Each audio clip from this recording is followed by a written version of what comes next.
Hi, my name is Rita and today I'm going to be talking about sociological imagination, and that is my license. It's flipped though, but that's me. Sociological imagination is the ability to take an apparently personal decision and place it within a social and historical context.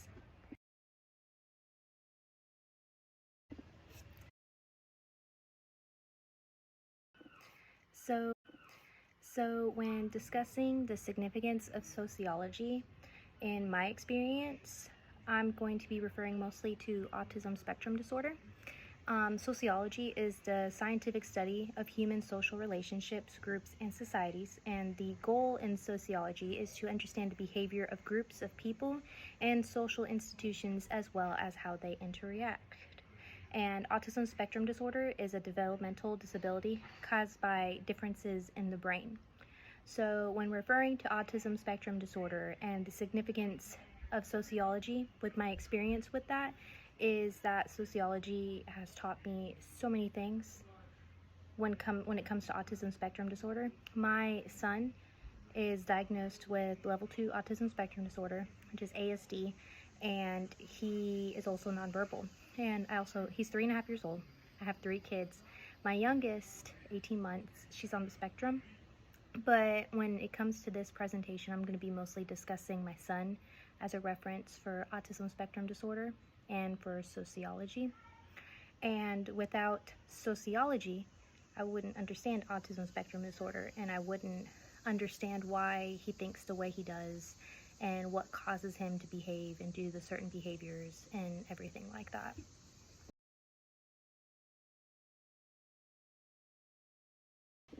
So, when discussing how sociological imagination can be implied with autism spectrum disorder, again, sociological imagination is the ability to see our private experiences and personal difficulties as entwined with the structural arrangements of society.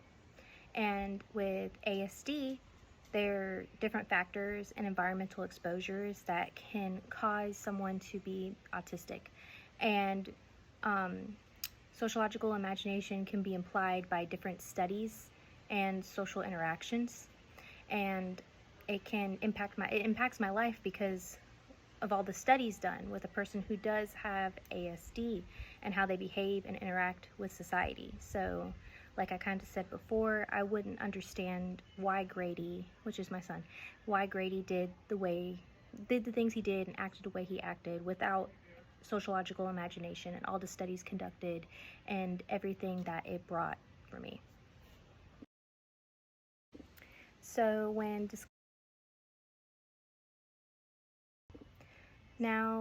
reflecting on the individual and society, like how they contradict with the norm, the picture I have in reference with the slide is a perfect example. I'm going to go in a lot of detail with that. So in the picture, you see a bunch of thumbtacks. They're all the same, most of them are all the same color, and they're all doing the same thing.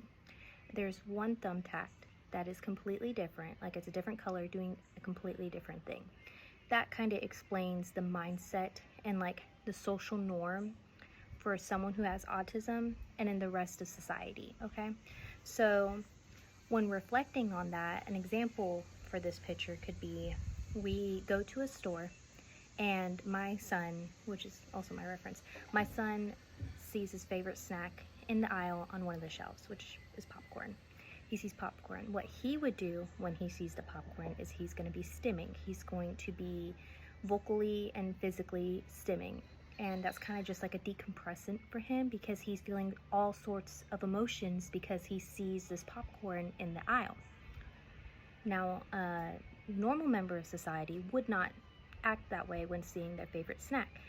Someone like me, who does not have autism spectrum disorder, would go in the aisle, see my favorite snack, popcorn, and I'd be like, "Ooh, popcorn," and throw it in my buggy. Or I would see the popcorn and be like, "Oh, that's a cool, internal conversation," and then just continue on. And no way would I or any other person that doesn't have autism start vocally making these noises and physically moving, hand flapping, stimming, all of that. Stimming is like hand flapping, exerting some of the stimulations like sensory overload, and you wouldn't do that normally. That's not what someone would typically do. And it's kind of how they contradict with one another. They don't realize what they're doing isn't socially normal, and society sees it as, okay, you're not really supposed to do that. And that kind of brings it like he doesn't keep up with our culture in a way. People who have ASD aren't really into the culture that we as a society are in right now. And culture is basically the blueprint for living in a society. Broadly, it refers to a society pattern. And people with ASD don't typically go with the pattern of society. And people who have ASD are ethnocentric, are typically ethnocentric. So anthropocentrism is a conviction that the way things are done in one's culture is going to be best.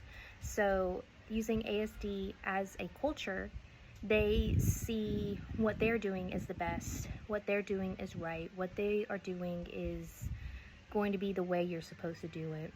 And with different sorts of education and therapy, we kind of redirect them into not seeing what they are doing as society's norm.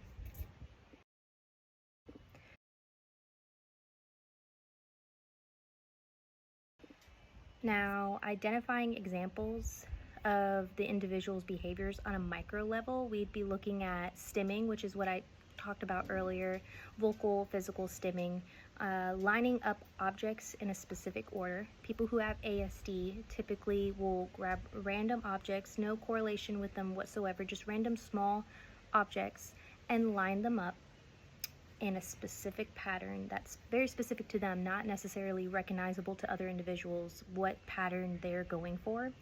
And if you were to touch something, move it, or pick it up because you needed whatever they had lined up, there's like this extreme behavior issue going on where they scream, they cry, they're fussing, you don't understand why they're what we call flopping. And flopping is when they just throw themselves on the ground and they're kicking and they're screaming and hitting the floors and just going crazy. And it's a type of behavior that typical ASD kids would go through just because something just didn't go the way they did. Another thing would be repetitive behaviors. So my son, for example, when he used to sit in a high chair, he would sit in a high chair and he'd bang the back of his head on the back of the chair. He kicks the walls. That's a repetitive behavior. Any of these repetitive behaviors would be something of an example of a micro level for the individual's behavior.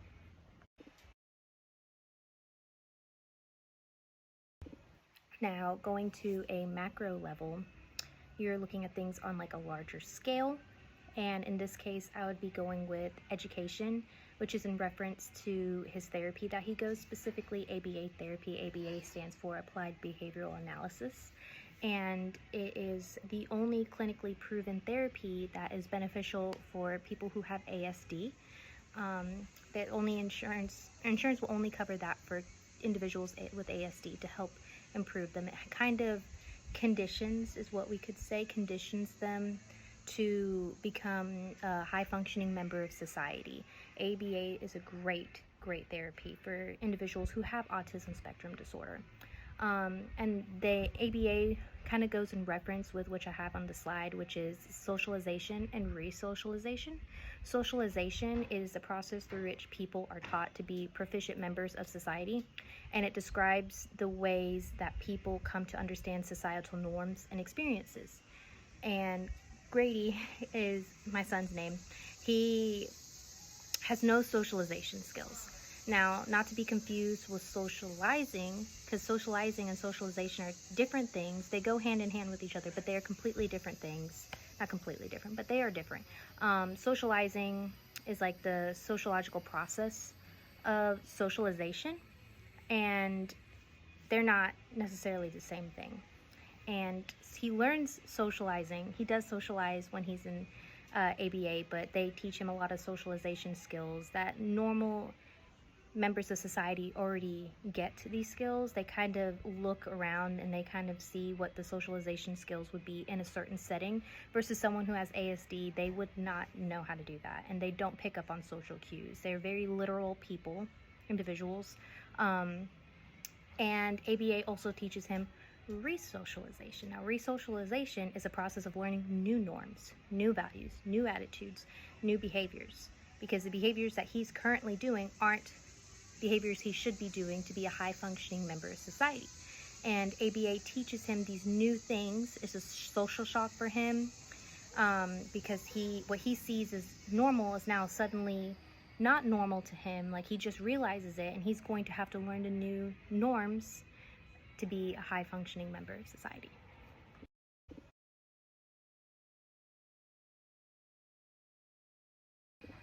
When reflecting on how sociological theory and research could be used to help you understand the relationship between the individual and society, when referring to autism spectrum disorder, not many people know about autism spectrum disorder. They don't realize it, just as their brains are wired differently and they just see the world in a different perspective. That's basically what it is. You're raising awareness. You're letting other individuals know that just because this person has autism spectrum disorder doesn't mean they can't be a high-functioning society member. That doesn't mean they can't be their own individual person and be living on their own and getting a job and doing all the things that they can do. They can have degrees. They can do all this stuff. Just because they have a mental disability like autism spectrum disorder doesn't mean they can't be successful. And sociological theory really plays a great factor into educating people on what things really are.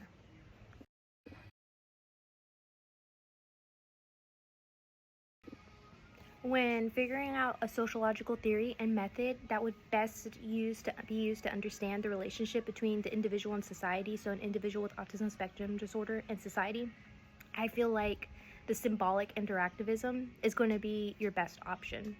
Symbolic interactivism is going to be smaller scaled.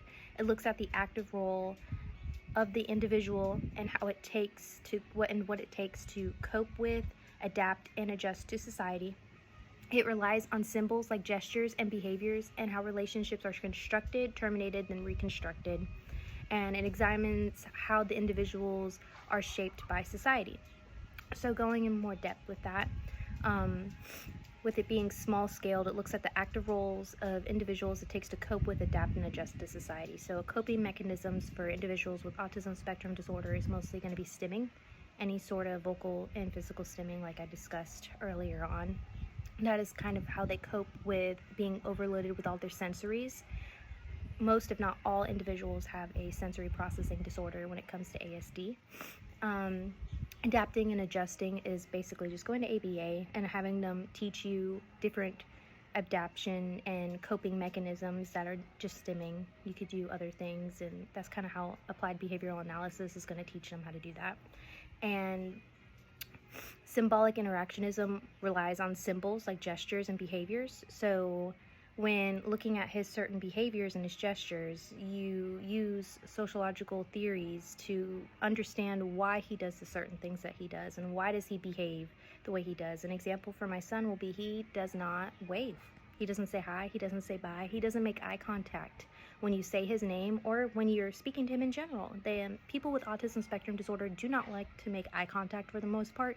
They get conditioned into doing that when they start ABA. They can't just pick it up that normally when people are talking to other individuals, you make the eye contact and you wave and you pick up conversation with individuals. And just because he doesn't do that stuff doesn't mean that he doesn't like the person either. And that's kind of like how sociology comes into play with learning all these different gestures and behaviors. Another thing is going to be that the relationships, how they're constructed, terminated, then reconstructed. My son is another perfect example when it comes to that. When he goes to ABA, he goes 4 days a week, 3.5 hours every single day. And before, he saw one specific therapist 3 days a week, and another one he only saw once a week. He saw the same therapist every single week, but she had to reconstruct a relationship with him, which in ABA we call it pairing. And she would have to pair with him almost the entire session, and then they can start doing any of the applied behavior analysis that they needed to do with him, the goals that they had. But she couldn't do any of that stuff because as soon as she saw him, he would start crying and having significant behavioral issues just because he had to reconstruct a relationship with her. The relationship got immediately terminated as soon as the day ended with her. Versus his therapist that he saw 3 times a week. He never really had to do that pairing. He never had to reconstruct anything because the relationship was established.